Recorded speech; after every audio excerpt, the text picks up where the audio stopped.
के नए नियमों पर सुप्रीम कोर्ट ने रोक लगा दी है। 2012 वाली ही व्यवस्था भी चलती रहेगी। सुप्रीम कोर्ट ने यूजीसी के नए नियमों पर रोक लगाई। नया कानून समाज के लिए खतरनाक हो सकता है।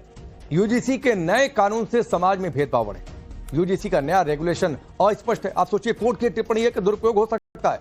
बहुत सारी बातें क्लियर नहीं है। भारत की एकता शैक्षणिक संस्थानों में नजर आनी चाहिए। अगर कॉलेज से ही ऐसा माहौल तैयार होगा तो आगे क्या होगा? कैसा समाज तैयार होगा?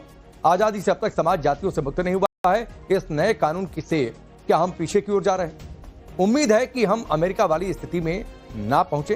प्रतिष्ठित लोगों की एक कमेटी बनाने पर भी विचार हो, यह सुझाव भी सुप्रीम कोर्ट की ओर से। जो छात्र यूजीसी के दफ्तर के बाहर प्रोटेस्ट करने आए थे, वो अब लड्डू बांटने की बात कर रहे हैं। सुप्रीम कोर्ट के फैसले का स्वागत कर रहे हैं। सुनिए। चलिए ये तस्वीर देख लीजिए। अब आपका प्रोटेस्ट किस बात को लेकर, क्योंकि सुप्रीम कोर्ट ने इस पर रोक लगा दी। आज ही रोक लगाई है और आज ही के दिन हमने प्रोटेस्ट करने का तय करा था। हमारी जो मुख्यतः मांगे ये थी कि जिस प्रकार से 2012 में ये ऐड हुआ था कि अगर कोई SC/ST का फॉल्स एलिगेशन लगाता है तो उस पर कार्रवाई होगी, लेकिन इस बार के बिल में, इस बार की रूल्स एंड रेगुलेशन में हटा दिया था। हमारी पहली मांग यही थी कि जो फॉल्स वाला है वो दोबारा से ऐड ऑन हो।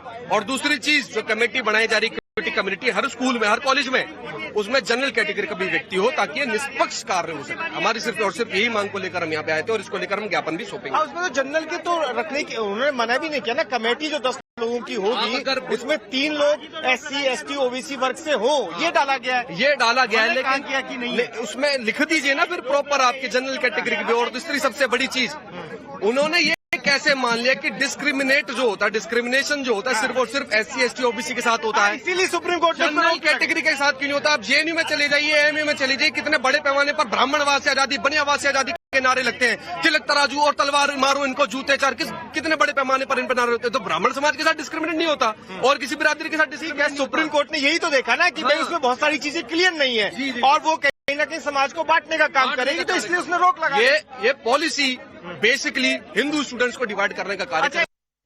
और स्पष्ट है, नए नियमों का दुरुपयोग हो सकता है। इसको लेकर देश भर में प्रदर्शन भी चल रहा था। सैकड़ों छात्र सड़क पर थे, युवा सड़क पर थे। सुप्रीम कोर्ट के फैसले के बाद उन्होंने खुशी भी जताई है, लेकिन इन सबके बीच सियासत भी हो रही है। निर्दोष के साथ अन्याय न हो, दोषी बख्शे न जाएं। अखिलेश यादव का वही पुराना स्टैंड। सुप्रीम कोर्ट का आदेश सबको स्वीकार करना हो। हमें इस बात को समझना है कि बहुत ही सेंसिटिव इश्यू है और इसको एक लीगल एंगल से, लीगल दृष्टिकोण से हमें देखना है। उसी लीगल दृष्टिकोण से हम इस मामले की पैरवी कर रहे हैं। सबसे इम्पोर्टेंट बात यह है, मैं आपको जिसमें बता दूं कि आज यूजीसी रेगुलेशंस को सुप्रीम कोर्ट में चुनौती दी गई थी, जो नए नियम लाए गए हैं, और सेक्शन 3(1)(c) को चुनौती दी गई थी, जो कास्ट बेस्ड डिस्क्रिमिनेशन को डिफाइन करता है। सेक्शन 3(e) को डिस्क्रिमिनेशन की प्रोविजंस ऑलरेडी हैं। सेक्शन 8(1)(b) और 8(1)(e) को भी डिफाइन, उनको चैलेंज किया गया था।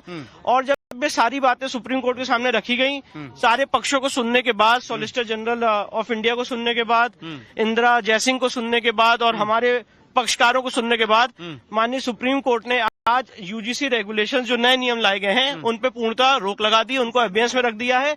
और जो पूर्व के यूजीसी रेगुलेशंस 2012 थे उनको प्रभावी किया है, अपनी पावर्स अंडर आर्टिकल 142 को एक्सरसाइज कर। केंद्र सरकार का क्या रुख रहा है? क्या उसने याचिका का विरोध किया या क्या कहा? केंद्र सरकार ने कहा कि ये कॉन्स्टिट्यूशनल इशू है और इसको एग्जामिनेशन इसका होना होगा। जब इसका एग्जामिनेशन होगा तब वो अपनी बात रखेंगे। हम सब का मानना यही है कि दोषी बचे ना, दोषी बचे ना और निर्दोष के साथ अन्याय होना।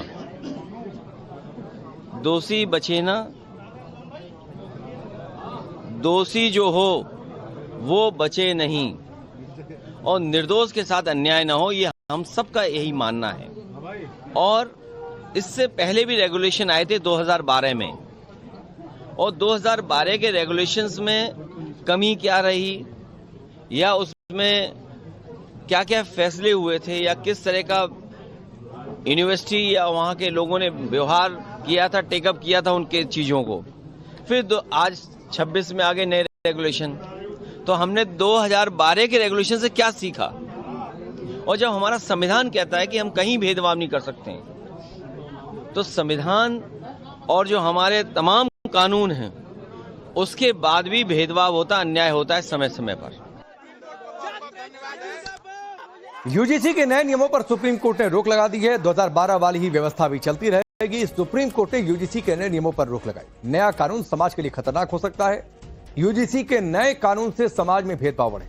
यूजीसी का नया रेगुलेशन अस्पष्ट है। आप सोचिए, कोर्ट की टिप्पणी है कि दुरुपयोग हो सकता है। बहुत सारी बातें क्लियर नहीं है। भारत की एकता शैक्षणिक संस्थानों में नजर आनी चाहिए। अगर कॉलेज से ही ऐसा माहौल तैयार होगा तो आगे क्या होगा, कैसा समाज तैयार होगा। आजादी से अब तक समाज जातियों से मुक्त नहीं हुआ है। इस नए कानून से क्या हम पीछे की ओर जा रहे हैं? उम्मीद है कि हम अमेरिका वाली स्थिति में ना पहुंचे। प्रतिष्ठित लोगों की एक कमेटी बनाने पर भी विचार हो, यह सुझाव भी सुप्रीम कोर्ट की ओर से। जो छात्र यूजीसी के दफ्तर के बाहर प्रोटेस्ट करने आए थे, वो अब लड्डू बांटने की बात कर रहे हैं। सुप्रीम कोर्ट के फैसले का स्वागत कर रहे हैं। सुनिए। चलिए ये तस्वीर देख लीजिए। अब आपका प्रोटेस्ट किस बात को लेकर, क्योंकि सुप्रीम कोर्ट ने इस पर रोक लगा दी। आज ही रोक लगाई है और आज ही के दिन हमने प्रोटेस्ट करने का तय करा था। हमारी जो मुख्यतः मांगे ये थी कि जिस प्रकार से 2012 में ये ऐड हुआ था कि अगर कोई SC/ST का फॉल्स एलिगेशन लगाता है तो उस पर कार्रवाई होगी, लेकिन इस बार के बिल में, इस बार की रूल्स एंड रेगुलेशन में हटा दिया था। हमारी पहली मांग यही थी कि जो फॉल्स वाला है वो दोबारा से ऐड ऑन हो।